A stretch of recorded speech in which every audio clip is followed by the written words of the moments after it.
Okay, so let me tell you, when I was growing up, I did class like everybody else, and then one of the things that I got good at early, and it was only for like early middle school, is I got really good at like math really early in life. Now I'm kind of curious if there's anybody else like me. I was good at math in like late elementary and middle school, and then they started putting letters in math, and then it got real weird for me quick. Is anybody else like that? Yeah. So as soon as they started doing that, I was like, I don't know, that's a book. We're not talking about equations anymore. And so we started doing this, and two things happened, and don't judge me too hard, but I went from like the highest level of math that you can go to, and then I just kept repeating that class over the next 3 or 4 years and slowly progressing away from the smartest kids class to the less smartest kids class. That was kind of my trajectory. And what became so fascinating for me is this. I got super interested in a couple of things that just grabbed hold of my attention when I got into middle school. And what grabbed hold of my attention, specifically around math, specifically around science, was just how fascinating the world actually is. You know what I'm talking about? I'll never forget sitting in a science class, and the person that was teaching it started talking about just how big the universe was, and we talked about that a few minutes ago. But then what they did, and this is what flipped it all for me that I never really thought about, they talked about like the infinite sort of like out there universe, and then all of a sudden they started like turning it in, and this is the part that I never thought about, the internal like infinite side of the smallness of the universe as well, right? And this is something that we don't think about, or I didn't think about a lot, but we always think about like how big and vast and expansive and wide it is out there and in that direction. And if you've ever seen Interstellar, it's a little bit like that. You just think, how big is the world? You know, you think about all this. But then I'll never forget sitting in science class and thinking the other direction is also wildly and interestingly true. Like there's also all sorts of things that we don't even know about how small things get that became so fascinating to me. And I'll never forget sitting in that class. And some of you know this about me. I grew up in church. We were at church every single time the doors opened. And I grew up with all of this. And I'll never forget something happening is I began to be looking at the stories that I was brought up on. And this is like early middle school for me, going, when I read the Bible and it says that this happened, and then when I study more and more about science and math and those sort of things, it felt like some of those things just immediately felt impossible. I don't know if that ever happened to you. And slowly what happened to me is I felt like I started outgrowing the faith that I was given as a kid, which immediately starts doing something in a lot of people's brains, and it started doing something in my brain too. As soon as I started doing that, what the question that I began to wrestle through is almost like this. The way that I thought about it is like it became something like, am I going to believe in science? Or am I going to like lean towards and believe in faith? And then what was also interesting to me, and this isn't true of all teachers, but this is true of one of mine, it was also sort of like, it was somebody fed that for me too. It was almost like these two things were in competition with one another, right? You can even talk about it like this. Like science and faith felt competitive, like you almost had to pick one. And all the friends that I admired that were the smartest felt like at the time they were starting to pick one or the other. Like they were starting to look at the Bible and go, well, that can't be. And if that can't be, then none of it's true. And they kind of walk away from some of that. And I'm looking around this, looking at the faith that I'd grown up in, the thing that interested me the most, what I felt deep connection to, going, it feels in competition with science and reasoning and faith. And the question that I'll never forget, I had a youth pastor ask me this over Chick-fil-A breakfast, because that's the only place I ever eat breakfast, and that's this. He asked me this, is it not that it can't be competitive, but what if it's actually cooperative, all right? And so I'm a freshman in high school when he said this. I'll never forget thinking about it that way. And here's what's hard. I couldn't get there as a freshman in high school. In fact, for most of high school for me, I didn't get there. It always felt competitive. Even if people didn't talk about it that way, it just always felt that way. That you can't be a reasonable person and also incorporate faith, right? It's hard to be a reasonable person and look at parts of the Old Testament and go, well, yeah. Or what people would do, oftentimes they'd look at parts of the Old Testament and go, well, it's just not true, or maybe it's just a story, or maybe it's a myth. And I wasn't brought up to think about it that way. I was brought up to think like, no, this actually happened. And the more that I thought of these two things in terms of like this competitive nature, and you know this is kind of a no-brainer, that it always felt like one or the other was going to be a winner and one or the other was going to be a loser. Now, you probably never say this out loud, but if you're on Twitter long enough, you're on Facebook long enough, you're around people long enough, you know this. This is a lot of times how it's talked about. And we just maybe we're still, like, with this whole pandemic thing that a lot of us, like you felt this, and you feel the language around this, and some of you have felt this even more in the last 2 to 3 years, where it's either science or faith. And a lot of people don't say this either, but it's either like smart or not smart. Sometimes it feels like that. Or it feels like somebody who's reasoned or somebody who's not. right? And what begins to happen is there begins to be a winner and a loser when it comes to the conversation around how the science and faith kind of work together. And then on top of this, I'm giving you all my stuff up front. On top of this is this. Often it feels like anytime faith is talked about, it feels like an oversimplification. And then sometimes if you talk to people who maybe engage in faith but have like rejected whatever the science is, which we can talk about that for an hour and a half. I don't know what we mean by that, but whatever the science is, then all of a sudden you have an oversimplification on either side of the argument. Either side of the argument. Like you might have an uncle or you've sat somewhere at a Thanksgiving table, and maybe you felt this before, where everything that's talked about, you know this, feels like an oversimplification of what's going on. And maybe you've never had words for it, maybe you've never said it before, but it felt like a false dichotomy, right? Like you've got to pick one or the other. Like it's kind of one or the other. You can't really engage in either one and that sort of thing. And then on top of it, and I'll tell you, I'm going to get on my soapbox and we're going to jump into what we're going to talk about here in a second. What bothers me more than anything else is that most of the conversations around this with people, it's not even that we're oversimplifying it, and it's not even that we present a false dichotomy. The thing that bothers me the most is oftentimes in conversations, it's just a lack of nuanced thought. And this is what's so fascinating to me, and this is what bothers me, right? This is the thing. If I could change there's a lot of things I would change about a lot of things. I always say, if I could change one thing, and I pretty much say that every week, but one of the things that I would change this week, right, is if I get every person who's a follower of Jesus to go, I can have nuanced thought about faith, the scriptures, and my life experience. It would just, that kind of thing would just change the world. And on the flip side of this, are you ready? Ready? For people who are not, say, like followers of Jesus, or maybe curious about faith, they're not connected to it. Maybe they're outright atheists or agnostic, something's out there, those kinds of things. I don't want you to miss this. There's a level of nuanced thought that I wish I could convince a lot of people who talked about the Bible to have nuanced thought about the Bible, right? This is the same sort of thing, or faith or Christianity in general, right? And can we just all say this together? And I'm on Instagram too. And I have a TikTok account that I posted to one time and deleted it because it was super embarrassing when I did that Savage dance video. Like, I get it, you know? Like, don't picture that. It was a rough night. It was during the pandemic, you know what I mean? We have a lot to do, right? But there's a piece of me, don't miss it, where I follow people, and you know this too, who have a 30-second soundbite about everything. And it's super well done, and it's super concise, and most of the time it's super compelling, and most of the time it has something that grips my heart. And more times than not, it is actually about 50 to 60% of the information that's actually accurate all around. And what's hard about these sound bites, and what's hard about a lot of the things that we engage with and look at, and you know this too, is you get a lot of like the gotcha statements. You ever seen this before? Where you're sitting with somebody and they give you one of these, and it's like and then the conversation, there's no coming back from it. You know what I mean? Or you just get enough of the gotcha statements, I don't know if you ever felt this, where you just get a little tired. You're tired of you're just tired. And what happens is they feel like they won. And what happened is they might have won the argument, even though they didn't win the argument, but they lost the relationship because you're just tired of being around somebody who tries to make you feel small with your thoughts, especially around, don't miss this, non-nuanced thinking. And this is what's so fascinating about science, or the conversation around science, and the conversation around faith, is that at the end of the day, on both sides of this, a lot of times, you just have like these quick zingers that happen, and then it's over, and it's poof, and it's evaporating. And I think, and again, in my role as a pastor, and a lot of the conversations that I get to have, a lot of times what we have is a lot of people who experience some version of a misunderstanding of what science is, or a misunderstanding or misinterpretation of what the Bible is and what it's doing and what it says. And so for the next few weeks, this is where we're going to spend the bulk of our time, and I'm excited because I'm going to jump in. This is like my thing. I love talking about this. Like, this is so much fun. And I'll tell you this too.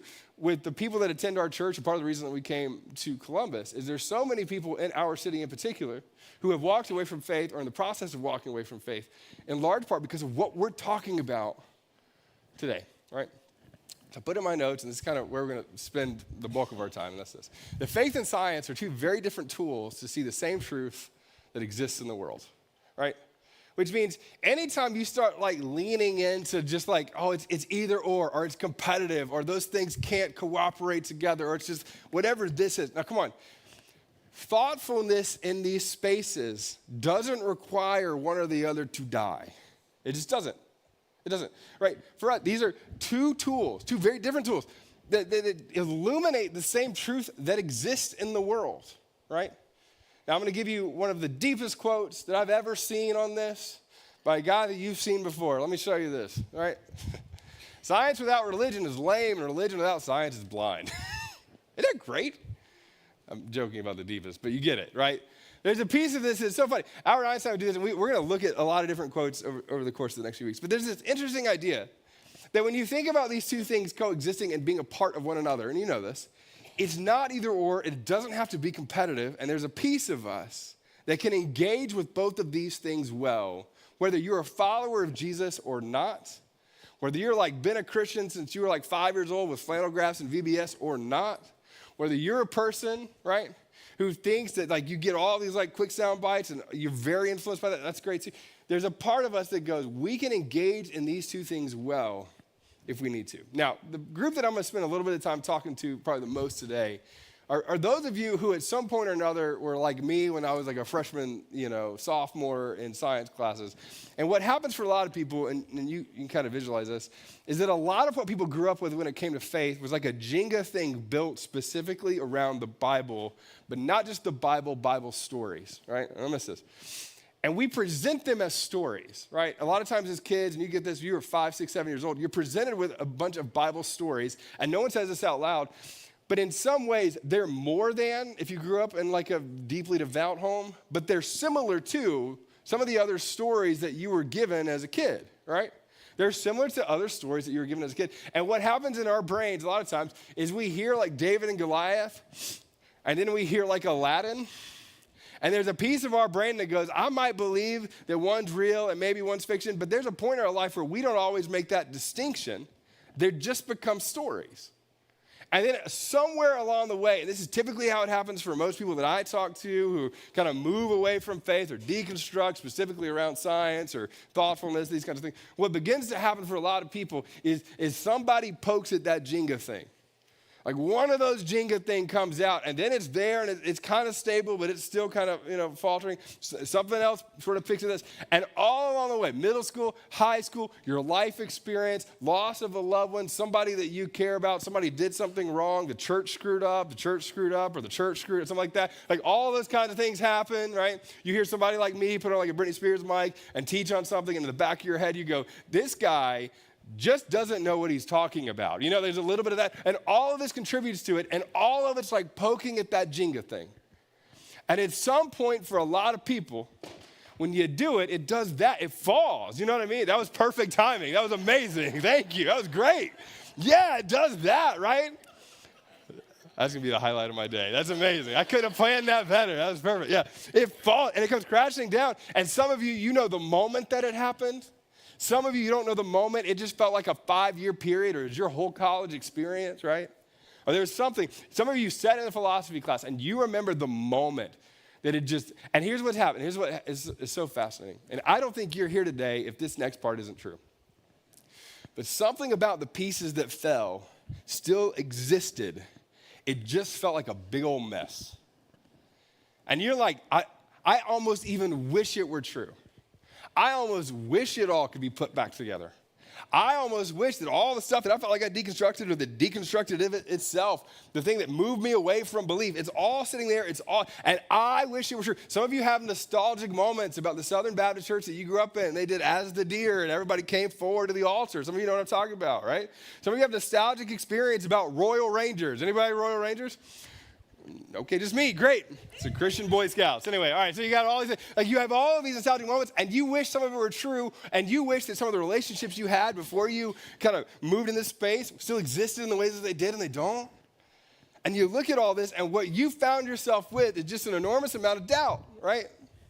What you found yourself with, however you got to the doubt, is you found yourself with an enormous amount of doubt. And this is what the local church oftentimes has taught or made us feel like over and over and over and over and over again. And that's this. Many of us were taught that eliminating doubt was the foundation of our faith.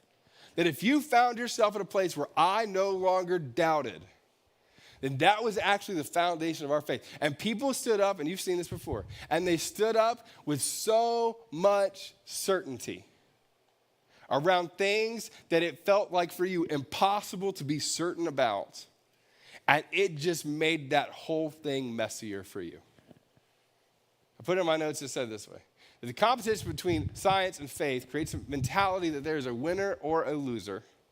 And for many people, it's created a deep level of doubt in their lives that makes the Jenga thing still exist, but just exist in a completely different way. Now, I'm going to give you a statement, and this is one of those things that I wish it's almost like a starting point for us in terms of how we're going to look at this over the next few weeks. And the statement is this.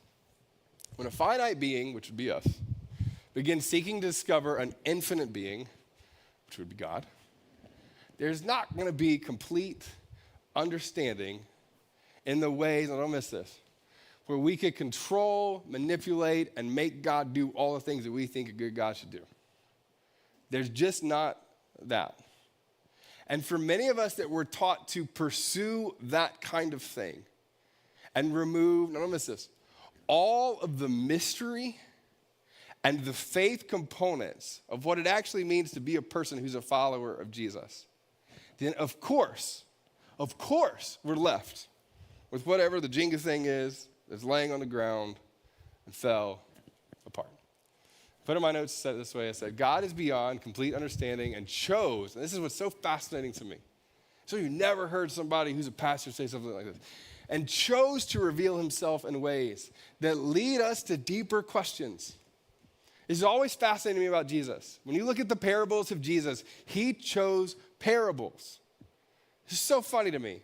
Because if I was Jesus, which is something I often think about, if I was Jesus, what would I do? Here's your self-help book with 5 steps and a blog post where I don't even have to read the paragraph. Give me just the headline, because then I can take it from there, with extraordinarily deep, cutting clarity around all of it. And what Jesus does is he gathers people, and don't miss this. He did this so much when he taught. And there are times where he spoke with very specific certainty on things, often elevating people who were sort of, pressed down. And when it comes to the ways that we live, absolutely, he does. But in a lot of his parables, he would teach these parables, I don't miss this, and even the people that were closest to him look around at each other and go, did you get that? And the other guy's like, nope, just smile and nod, That Jesus would teach them things. He would teach things, and they would just be like, what? And then you get these moments where he would purposefully teach these parables to people who were extraordinarily legalistic, and it would frustrate the mess out of them. And you know who that's me. Because I want so much, I want to check the boxes, I want to get it right, give me a scorecard for all of it. And Jesus oftentimes taught in parables that drew people into the mystery of understanding the way of the new kingdom in the world that he was bringing about. So I put this deeper question, and his revelation of himself didn't answer all the questions. And this is the part that, again, I wish I could convince everybody of. But it points to his character, ultimately the character of God in the world, and how we're to navigate that. And so when we look at the text, or we look at Christianity, and for people who are skeptical about Christianity, I think this is the part that you go, like, what is it that moves us there? What does a thoughtful adult who's moving towards faith look like? There's like these 3 questions around it, and you know these questions. The first one is this, like, is all of this true? Is it true? And when we say it, what is the it that matters the most? Is it true, and what are we talking about? Is it true? When it comes to Christianity, is it true? The second one is like, is it real, right? Is this thing like a real thing? When it comes to Christianity, is it true? Is it real? And the last one is this, and this is a harder question for a lot of people, and this is where we'll spend the last week. Is it actually worth it, right? Is it a worthy pursuit? Is it something that moves us? Is this something that happens in a way where we find ourselves going, it is a worthy pursuit that matters for us, and does it actually matter for us, right? So here's what we're going to do. Naturally, when you talk about science and faith, I'm going to find one of the passages that would require the biggest amount of faith to believe that it actually happened. So that's where we're going to spend a little bit of our time, right? But what's nestled in this narrative of a guy who does something extraordinary connected to Jesus. is a moment that he experienced the deepest questions that we're sort of going to be tackling throughout this series and what we're looking at. And it causes him to have an extremely human moment around all this, right? And so for those of you, and I said this earlier, who are like, you're already skeptical and you've already been arguing, this is great.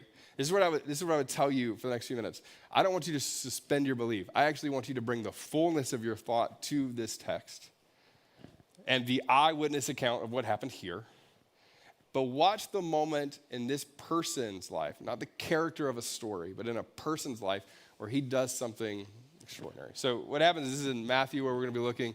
Matthew's account of this is Jesus had been teaching to large groups of people. I've told you this before. I don't know a better way to say it. Jesus was living like in obscurity for the bulk of his life. And then he comes on the scene.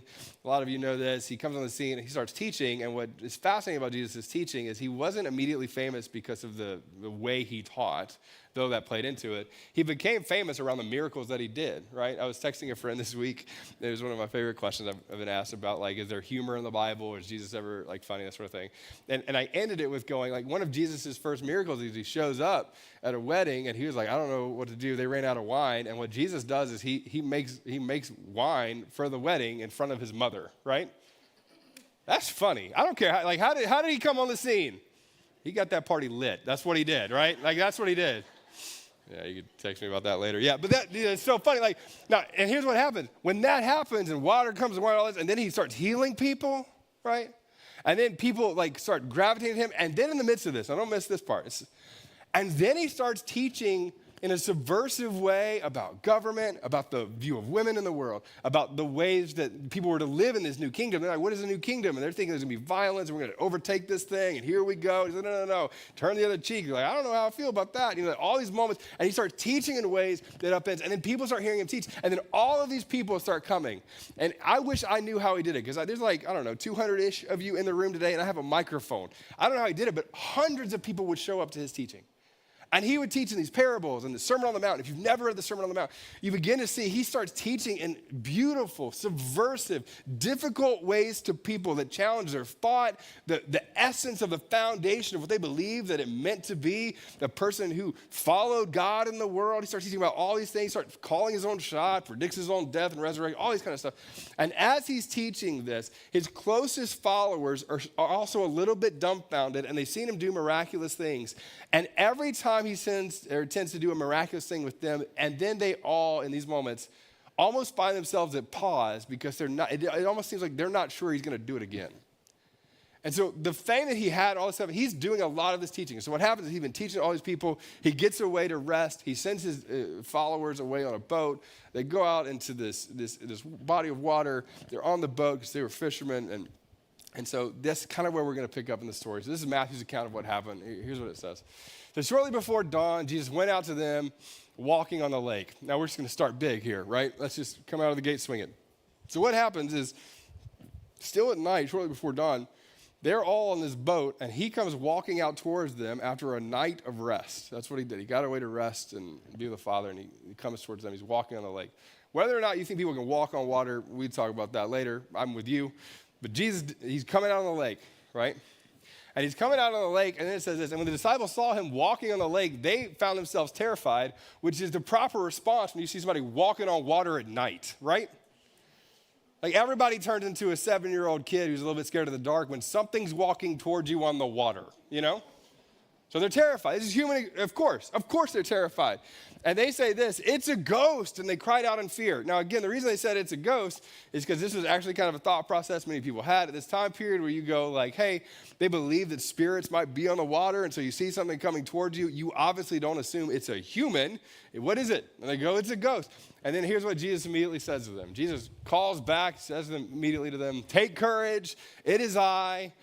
Don't be afraid. And I'll say this, every single time we find this in the scriptures, and I love it, anytime somebody tells you don't be afraid, what's your first response?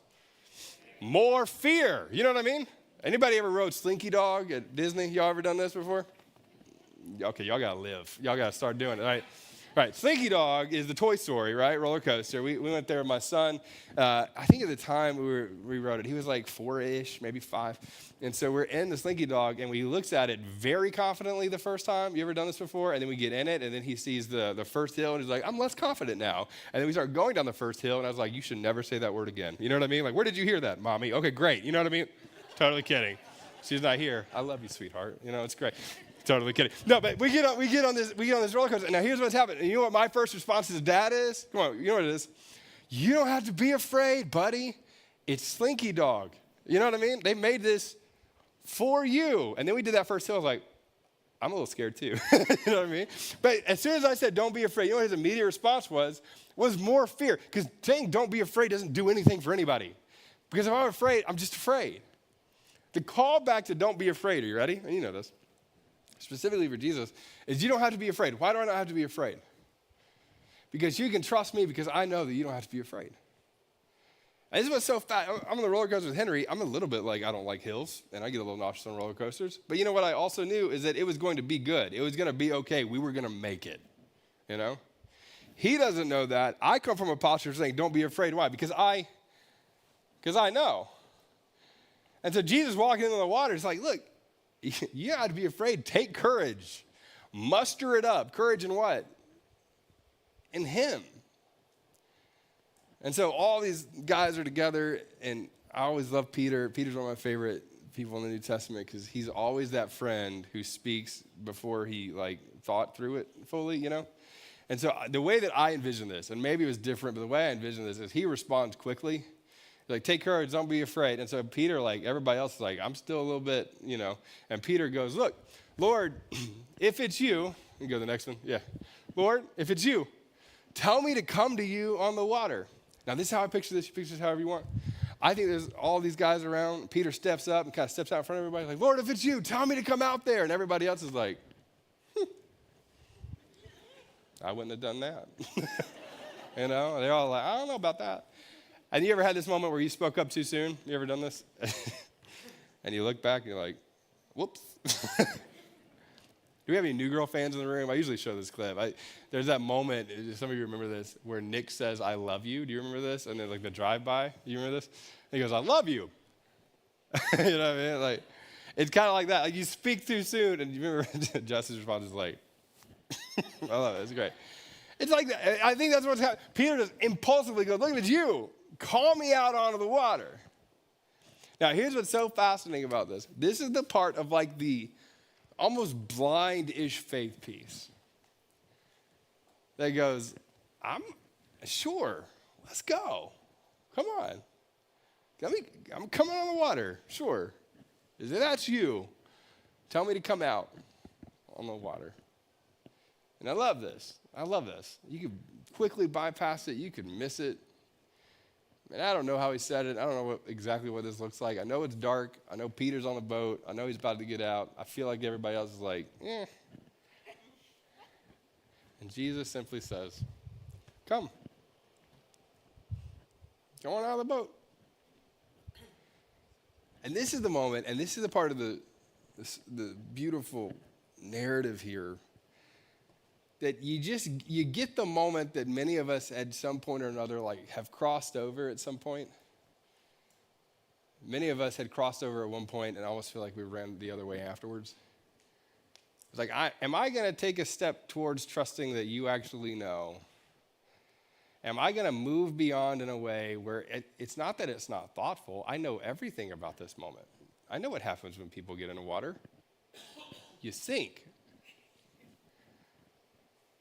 I know that people aren't walking on water. It's not that thing. And there's a moment that it's not suspension of your belief. It's looking out and going, am I also going to embrace that there's something beyond what I currently know? And this is where Jesus is inviting him not to water and not to walking on water, but to a moment of him deciding, are you going to have an openness to what's beyond what you currently think, experience, see, or simply just don't know? He says, come. And Peter gets out of the boat. I love it. It's so fast. And they walked on water, and he came towards Jesus. I love it. Now, what was Peter drawn towards? And this is the thing that's so fascinating. The thing that pulls Peter out of that boat, I don't even think it's his trust in Jesus. I mean, I think it is, but I don't think it's just that. I think Peter's drawn to something that is in every single human being. It's in me, it's in you, it's in your kids, and we experience it a lot in our kids and through our kids. But it's that deep longing, I don't miss this, for awe and wonder. It's that deep longing for the mysterious, that thing that's like longing in our heart. And I think ultimately the person of Jesus. And you've experienced this with your kids. You know this. The moments when your kids have actual awe and wonder. You ready for this? You know this? Like, I'll never forget. I'll never forget when Henry realized when he looked up. Some of you have done this with your kids. Like at night, we lived in Michigan and Traverse City, and there was a particular area we lived like, it's not a farm, but ish. You know what I mean? Like I wasn't a farmer, but there was a farm across the street. There wasn't a lot of street lights, right? And so when it got dark at like 5:30, right, you look up and you see all the grains of sand up there, it feels like. I guess just, it's light almost. That's how we started. It's just light on a clear night, and it was cold. I'll never forget him being like this little kid, and he looked up, and I'll never forget, he just goes like, "Daddy, stars." And you know what? I'm 35. You know the last time I paused and looked at stars and went, dang, a long time. It's a long time since I felt like actual wonder around anything. I remember him looking up in a way where, sure, he's a child, and there was a childlike understanding to it. And there was also something ingrained in him that felt like it was pulling him towards the awe and wonder and mysterious. And can I tell you something? You can be a smart person, well-read, believe in the scientific method, discover things, and also go, wow. And you can look up and go, there's something beyond me. And oftentimes what we miss and what we're taught is that we can't. There's a piece of science and a way of looking at it where we're trying to control things and manipulate them to be able to do things with it for the betterment of our world. And that's awesome. But then there's another piece of this that also studies pieces of the way that we see the world that is not simply to control and manipulate and do things, it's actually to understand the origins of where it came from and what it is. And what's fascinating is both of these are extraordinary. And this is where I'm like, you've never paused to read in multiple variations of like scientific things. Like you should, like look across the spectrum. But what we often do is confuse the being able to control, manipulate, repeat piece of this into spaces where we don't do that. We misapply that at times. And when we do, it's almost like faith gets crowded out and it's not needed.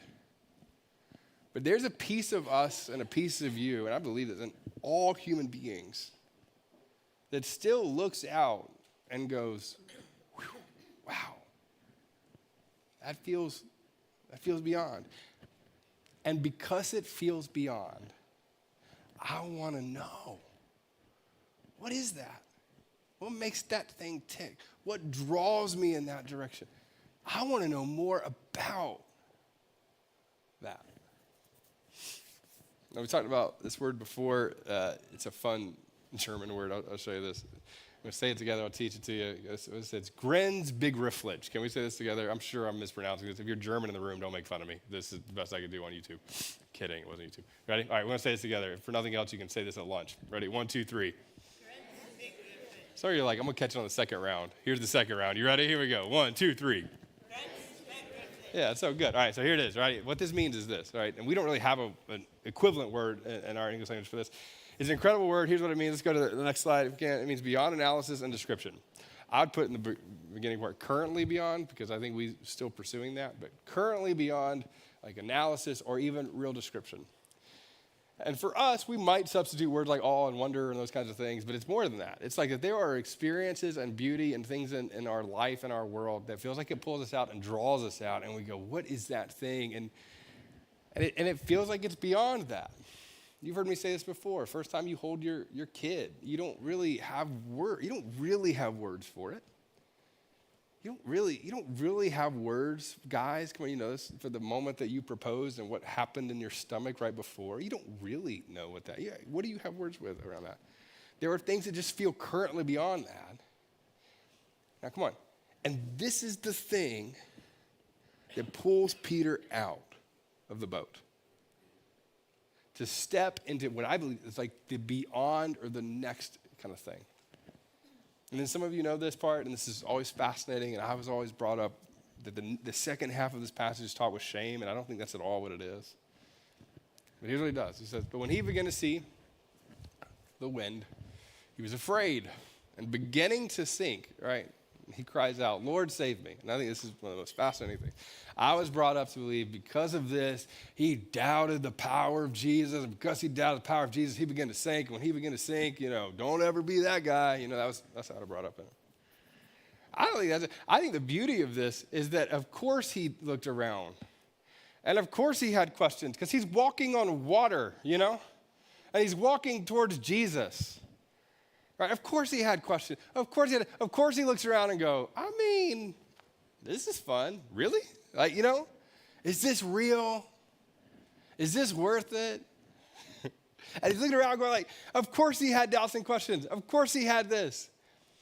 And his immediate next response, I don't miss this is the beauty of it, is his trust in Jesus to be the one that comes and saves him in this moment. You know what he doesn't do? He doesn't turn around to Matthew, who's on the boat, like, hey, bro, come on. Can you throw me that? I don't need that rope. He doesn't do that. He's not looking for like a life preserver, though I don't know. I don't know what that would have looked like 2,000 years ago. A piece of wood, I don't know. He's not doing that. His gaze and his eyes are still fixed on the power of Jesus. He's seeing everything else around him. And I love this. The next part, and the word that's used here in the Greek is so powerful, but immediately Jesus shows up and reaches out his hand and caught him, and he says, you of little faith, why did you doubt? Now, I've told you this before. What's fascinating, I brought up like this, you of little faith, why did you doubt? I don't think that's it. In fact, the original words here are so powerful because it's almost humorous in the way that it's talked about. How do you have to do that? What? Come on. It's almost fascinating in the tone, which is it's not shame. It's like, you didn't have to do that. And he's immediately reaching out to pull him out of the boat, or to pull him back in and get him in the boat. And Matthew finishes the narrative and he says this. He says, and when they climbed back into the boat, the wind dies down. Then those who were in the boat worshiped him, saying, truly, you must be the Son of God. And again, we have one of these miraculous stories where someone doubted. Jesus does the extraordinary and then goes beyond and does the extraordinary. But the power of the narrative is in Peter's response to follow the mysterious, the longing, the power, and the whole time place his confidence in Jesus. So I'm going to tell you something that a lot of times people don't talk about, or people don't say, and you certainly don't hear this in church a lot. This is part of the reason we're here. Is that doubt is doubt. It just is. It exists. And if you're human and you're breathing and you've experienced life, there will be moments where you experience doubt. And faith is not the elimination of your doubt. For you to be a person who is full of faith does not mean that you stop doubting and that all of a sudden you're certain on everything. And anytime somebody tells you that, it sounds really bad, but I'm an Enneagram, I'll just go for it. You almost look at them and go, well, have you ever experienced pain or suffering? Have you ever experienced the kind of thing that makes you go, phew, if a good God could, then a good God should? Have you ever been thoughtful about pieces of the Old Testament and go, I don't know what to do with that. That's a big old boat, Is there ever a part of you that has been so thoughtful about your faith that you looked at it and go, there must be pieces that I don't get yet, because I don't get why that's there? Faith is not the elimination of your doubt. Come on. Doubt is the illumination that your faith is actually active. You know why? Because if you're actively doubting something, you're actively engaged in asking the question, what is and what is this? Put in my notes to say it this way. Science is not the enemy of faith. A friend of mine who's a really well-known, established doctor says this way, but science often becomes the language of God. And I love this. He says it this way. He's like, when it comes to figuring out how the world is and how it works and what it is, he goes, it's one of the ways that God has beautifully communicated how the world works and operates and how we get to exist within it and what we get to see and know. It almost becomes like this language of God. Anytime you find yourself going, science and faith are competitive, I'm just going to tell you, this would be miraculous if everybody did this. You just simply go, nope, I don't have to think that way. They can be cooperative. You ready?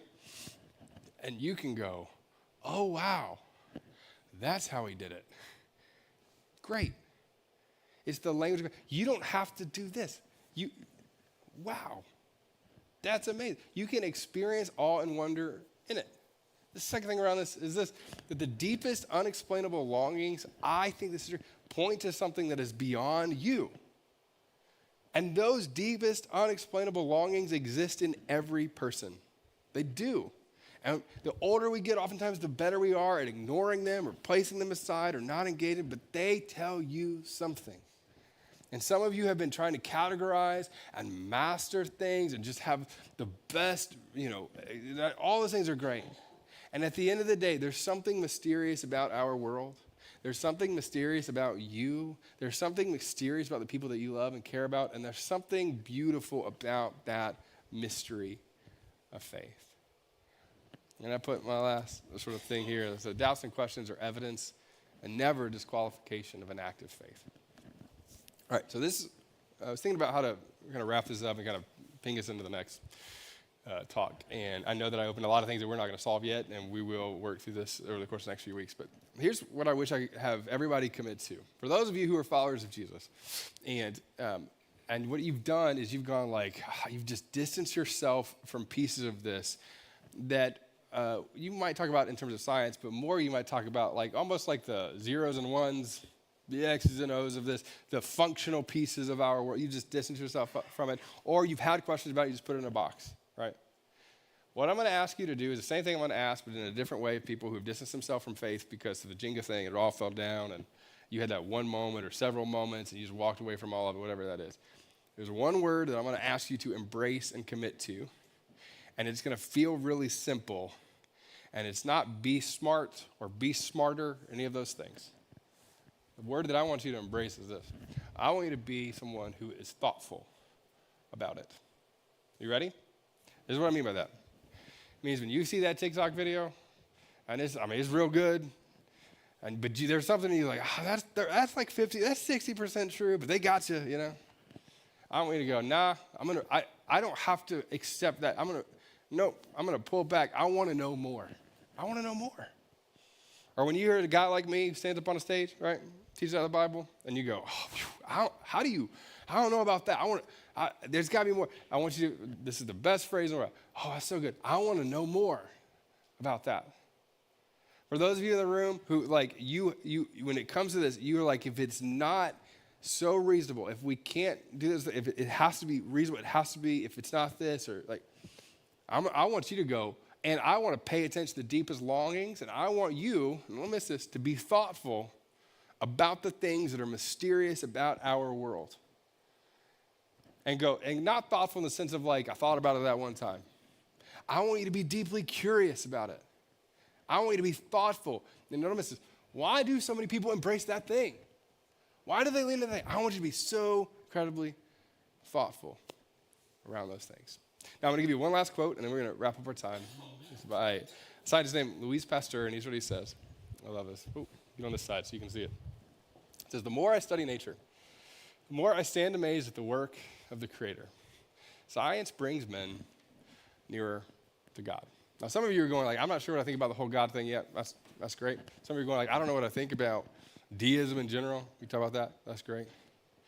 But this is where we're going to pick up next week. That you can be thoughtful and curious and brilliant and so good at all that. And don't miss this.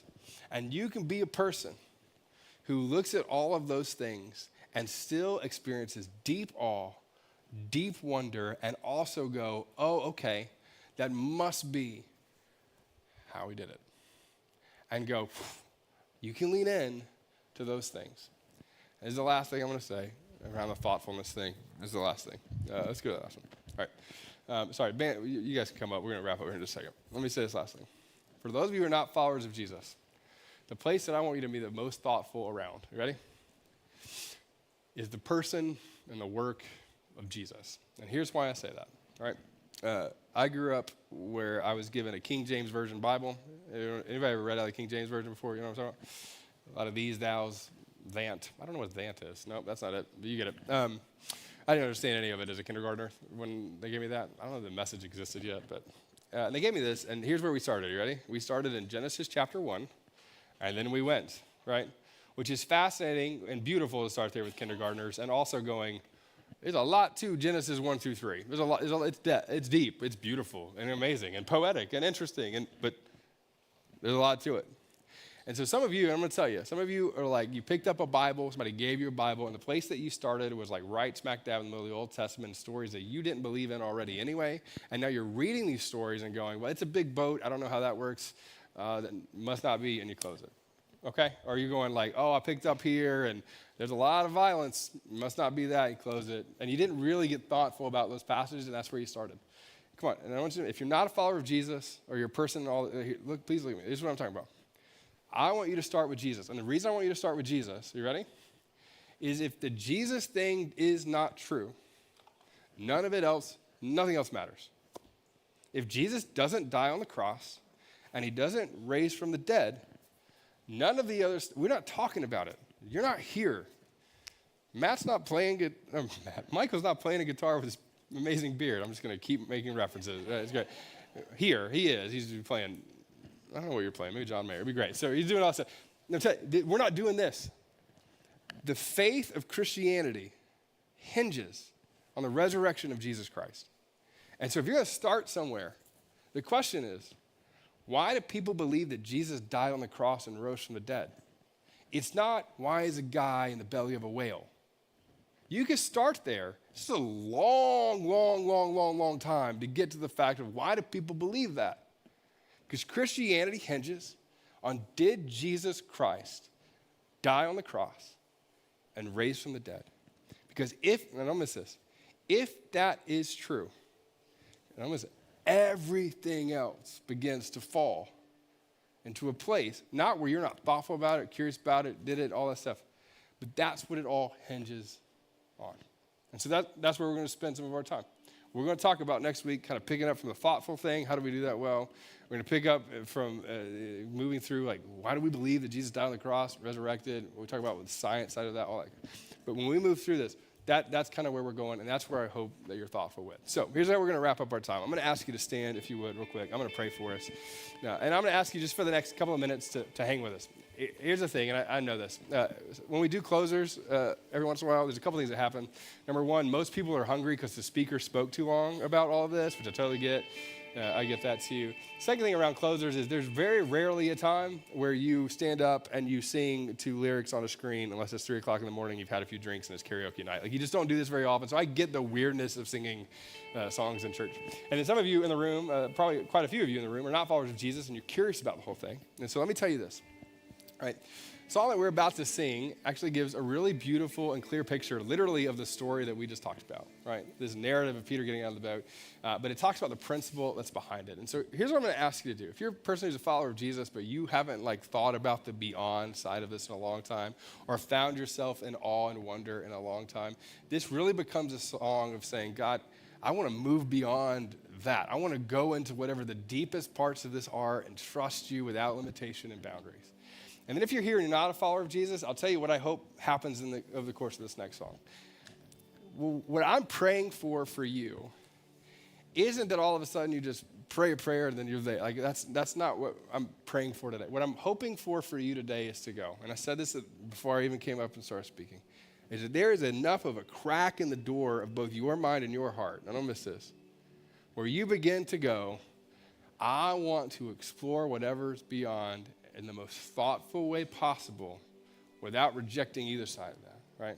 And so when Suzanne is going to sing the song about, Spirit, lead me where my trust is without borders, let me walk on these waters, this is an image of you going, when I move beyond those spaces, I want to find myself in the deep end of it and exploring the depths of those questions. And next week, we're going to pick up, we're going to talk more practically about these two things. So I'm going to pray for us. Suzanne is going to lead us in this song, and then I'll come up and I'll wrap us up here in just a minute. Let's pray together. Father, we love you so much, and we thank you that we get these narratives and eyewitness accounts of what people experience with you. And for many of us in the room, it is like that Jenga thing that's kind of like sitting aside in pieces on the side. We're not sure what to do with it. We're not sure how to put it back together. We're not sure if we even want to, but we know it exists somewhere in some way. Father, I pray for all of the reasons that we build up walls for engaging it again. God, I pray that you would help us to lean back in and explore it. For the person in the room who's tried to start exploring these things time and time and time again, and they've looked throughout the scriptures, and it just feels like immediately they want to close it because it doesn't feel real or right or it doesn't feel possible. God, I pray that you'd help them to choose to start at the cross and understanding who you were and what you did for us. God, I pray that you would help us to do that. And God, I pray for the person in the room who's been a follower of Jesus for a long time, and they're practically doing things well, and they're just a good person. Like, they're all those things, but they can't remember the last time they looked up at the stars and went, wow. They can't remember the last time that they found something out, a fact or an interesting thing, and made them go, oh, that's how he did it, and found awe and wonder in that. God, I pray that you would help us to be so curious and so thoughtful about our faith, about the way that the world works, that we want to lean into those things, and that we find beauty and awe and wonder in those spaces as well. We love you, and we thank you. And in these next few minutes, I ask that you would speak to us in the most tangible way through your presence through this song. It's in Jesus' name we pray. Amen.